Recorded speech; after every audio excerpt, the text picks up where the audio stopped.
جب بھی آپ کے کسی کام میں دیر ہو رہی ہے، چاہے وہ کوئی خواہش ہے، چاہے وہ کوئی دعا ہے جو قبول نہیں ہو رہی، دیر جب ہو جائے کسی چیز میں تو پھر آپ یہ سمجھ جائیں کہ اب یہ چیز آپ کی مرضی سے نہیں، یہ چیز اللہ کی مرضی سے ہوگی۔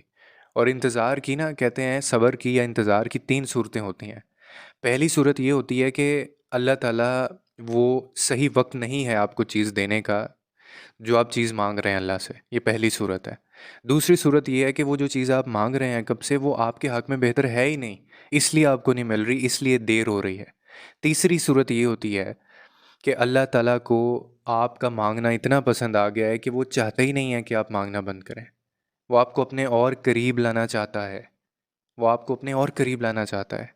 اور اللہ کو پسند ہے ایسے لوگ، وہ اپنے لاڈلے بندے کہتا ہے، ایسے لوگ اس کے لاڈلے بندے ہیں جو اس سے مانگتے ہیں۔ پچھلے دنوں ایک بات ہو رہی تھی تو ایک وہاں پہ دوست تھے، انہوں نے اتنی خوبصورت بات کی کہ میں ہر جگہ پہ اس کو کوٹ کرتا ہوں۔ وہ کہتے ہیں کہ وہ کہتے ہیں عمر آپ نے یہ سوچا ہے کہ اگر انسان کی ساری خواہشات پوری ہونا شروع ہو جاتی ہیں، یعنی آپ نے جو چاہا جو مانگا وہ آپ کو مل گیا، ہر چیز آپ کے مطابق زندگی میں ہو گئی، آپ کی خواہش، آپ کی پسند، آپ کی پریفرنس، آپ کی پرائورٹی، آپ کی ڈیزائر ساری، تو پھر اللہ کو کون یاد کرتا؟ اور پھر ہم اللہ کو کیسے یاد کرتے، ہم خدا کے پاس کیسے جاتے؟ مجھے اتنی خوبصورتی ان کی بات لگی، اور بات بالکل ٹھیک ہے، یہی ہوتا ہے ہمارے ساتھ کہ یہ بہانے ہوتے ہیں خدا کے قریب جانے کے، یہ اپرچونیٹیز ہوتی ہیں اللہ کے قریب ہونے کے۔ تو یہ جو تینوں صورتیں ہیں نا، دیر سویر ہونے کی یا صبر جب آپ کر رہے ہوتے ہیں، انتظار کی، یہ جو تینوں صورتیں ہیں، یہ تینوں گھاٹے کا سودا نہیں ہے،